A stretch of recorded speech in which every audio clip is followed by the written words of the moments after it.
Joy, kahapon po may naging statement po si Vice President and Education Secretary Sara Duterte na pinag-aaralan daw po yung long-term approach para daw po madagdagan yung sweldo ng mga public school teachers. Reaksyon niyo muna sa kanyang pahayag na yan.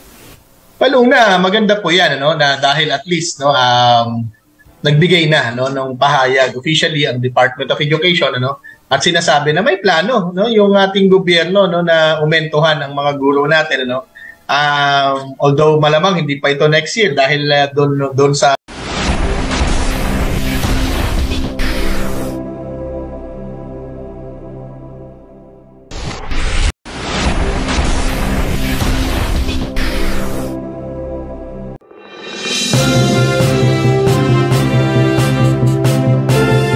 Ngayon nagbabalik sa Teleradyo Serbisyo si Benjo Basas, a National President po ng Teachers Dignity Coalition. Magandang umaga po, Sir Benjo. Pindig ng Bayan!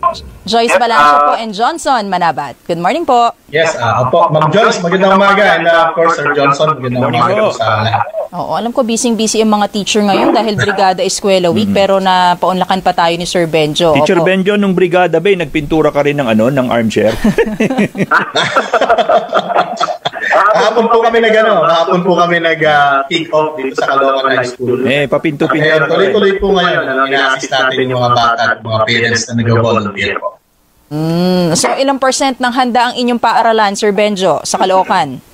100% naman po kami parate. Alam mo, Ma'am Joyce, nabanggit ko rin naman, Sir Johnson, yung Brigada Eskwela, parang it's more of symbolic na activity dahil whole year round naman yung paghahanda po natin. Kailangan lang nating magkaroon ng isang dedicated week for school sa maintenance kung saan hinihimok natin yung mga komunidad para tumulong at makiisa. At ito po yung Brigada Eskwela, tradition po natin. Apo, Sir Benjo, kahapon po may naging statement po si Vice President and Education Secretary Sara Duterte na pinag-aaralan daw po yung long-term approach para daw po madagdagan yung sweldo ng mga public school teachers. Reaksyon niyo muna sa kanyang pahayag na yan.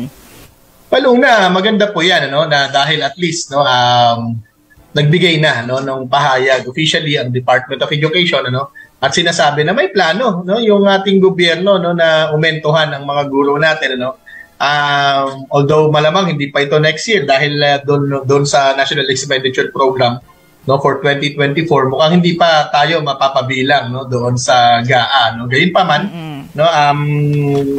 this is a welcome development, I would say, sapagkat gusto din naming malaman and yun ding statement na yun pag inanalyze natin yung statement po niya may binabanggit siya na long term may binabanggit siya na the salary scheme to consider other factors kasi ngayon ang problema namin ngayon, Ma'am Joyce, itong lagi naming sinasabi kami ay kabilang dito sa salary standardization law na barat kung bigyan ng gobyerno kaya pag sinasabi na yung mga teacher ay nabigyan ng aumento, hindi naman yun ganun katotoo that is a half truth kasi hindi lang mga teacher po ito, lahat ng government employees ay kabilang doon sa tinatawag po natin na salary standardization law.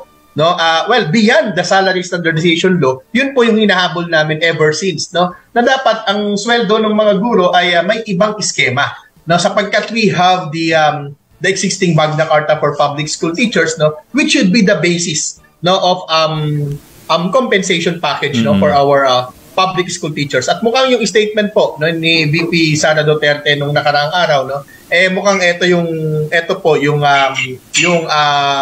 response na ng DepEd doon sa clamor ng public school teachers last point kasi bakit namin sinasabi na dapat gano'n una, we have the Magna Carta for public school teachers na nagbibigay po siya ng ibang skema dapat sa sweldo ng guro.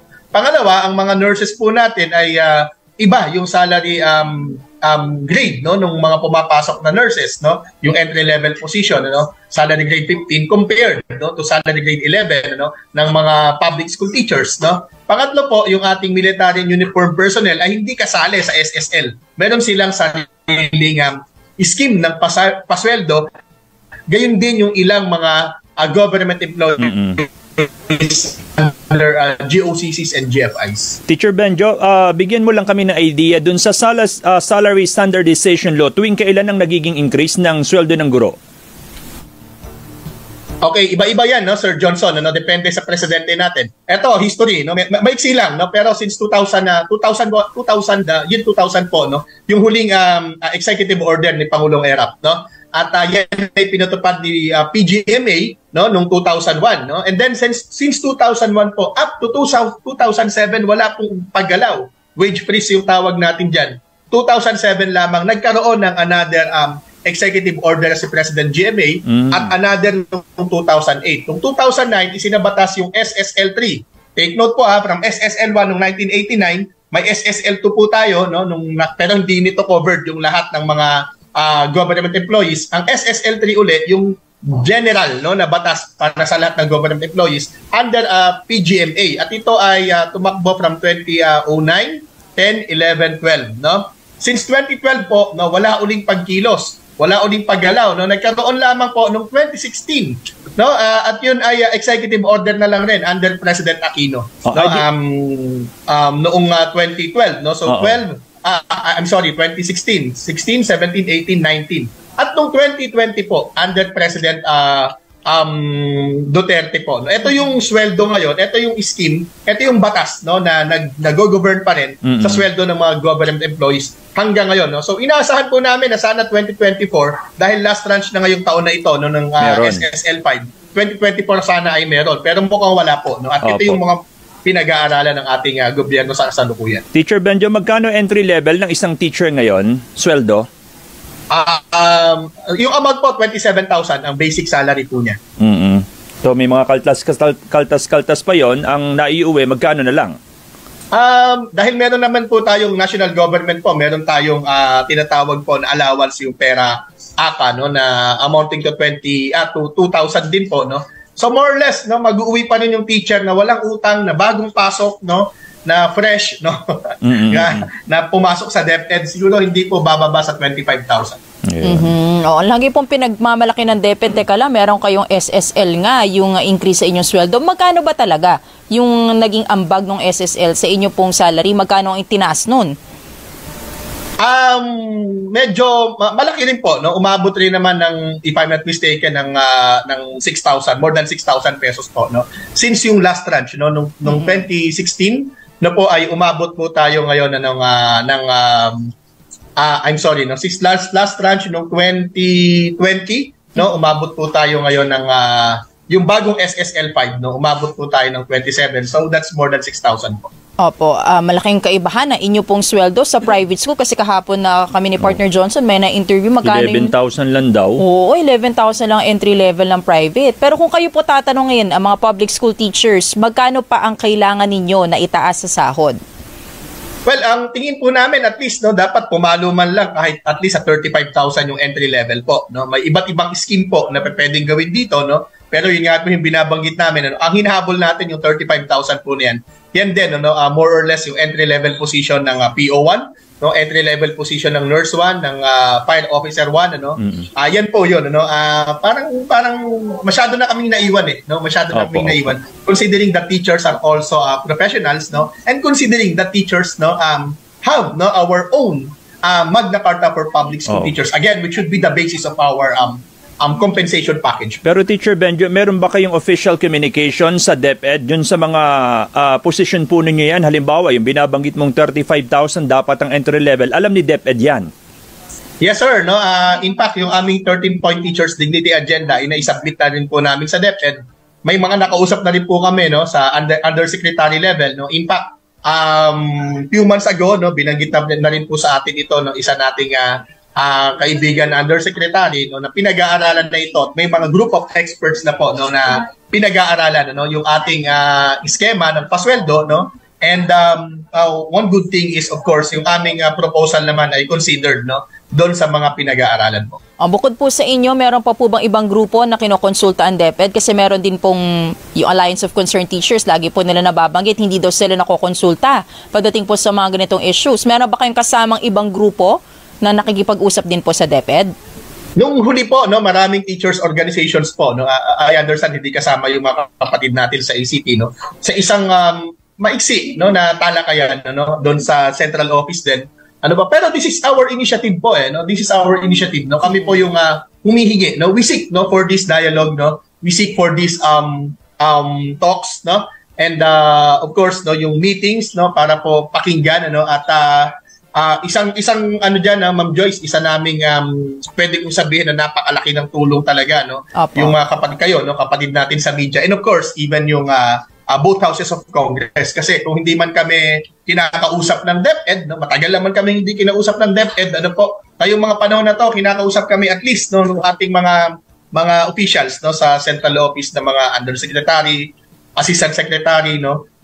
For the longest time, din kami kinakausap. Pero ngayon, at least, no, yung Kongreso, pag pinatawag sila, no, at pinatawag kami, nagkakaroon po ng dialogue, no, with the I would say third party intervention. Last na lang po for me, Sir Benjo, yung sa preparation po ng ating mga schools, no, lalo na po yung mga classrooms, would you say malaki pa rin po ang problema ng mga paaralan sa backlogs ng mga classrooms? Well, it is being reported, no, by the Department of Education na meron talaga tayong kulang, no, ng mga classrooms po natin, no, at syempre ito'y bahagi ng paghanda. In fact, itong Brigada Eskwela naman, ano naman to, no? Napakaliit lang ng pwede nating siguro naman, ano, kung meron man ay napaka-remote, no, ng possibility na yung mga stakeholders magbibigay ng classroom, maliban kung yan yung mga SM Foundation, yung malalaking foundation po, no, yung mga yung sa inyo, no, yung Kapamilya Foundation, no, nakakapagbigay ng mga school buildings, no. Pero yung mga stakeholders po natin sa community, mahirap po 'yan, no. Kaya talaga po, no, yung pondo ng gobyerno talaga, no, ay dapat ilaan, no, sa pinakamahalagang mga bagay, no, sa ating education sector, no. Especially of course, no, yung kakulangan natin, nakita-kita po natin, no, sa classrooms. Yan din yung dahilan kung bakit po dinecongest natin yung curriculum, pero yung classrooms ay hindi natin na-decongest, no, magkakaproblema pa rin po tayo, no, in the long run. Anong ginagawang adjustment na lang po ng mga teachers, lalo't hindi pa po nawawala yung ganyang problema sa, kumbaga, kakulangan ng classrooms? Alam mo, yung teacher talaga, no, Ma'am Joyce, ito talaga yung pinaka pwedeng i-adjust, no? Yung laging gano'n, ano? Ang kailangan laging mag-adjust at isakripisyo yung mga guro natin. Pag kulang ang teacher, no, tataas yung teaching load ni teacher, ng isang teacher, no. Imbes sa tinuturo ng 3, ay ituturo na lamang ng 2 o ng 1, no. Kapag kulang po ang classroom, tataas yung class size, no, ng klase ni teacher, no. Imbes sa 2 sections, magiging 1 na lamang dahil nga kulang, no, yung classroom. So ang mangyayari, magiging congested. At yan po yung isa naming iniaangal, no, central, no, to our advocacy, of course, is the welfare of teachers, no. Alam po natin kapag hindi po talaga maayos, hindi conducive, no, yung learning environment ng mga bata, ang hirap din, ano, magturo, no. At itong problema dito, no, lahat ng sakripisyo, no, lahat ng adjustments, no, sa amin, no, pero lahat ng pag merong kapalpakan, kami rin yung nasisisi, no. Yun po yung isa nating problema po dito sa ating system. May shifting pa ba sa klase ngayon, Teacher Benjo, para ma-accommodate yung dami ng estudyante?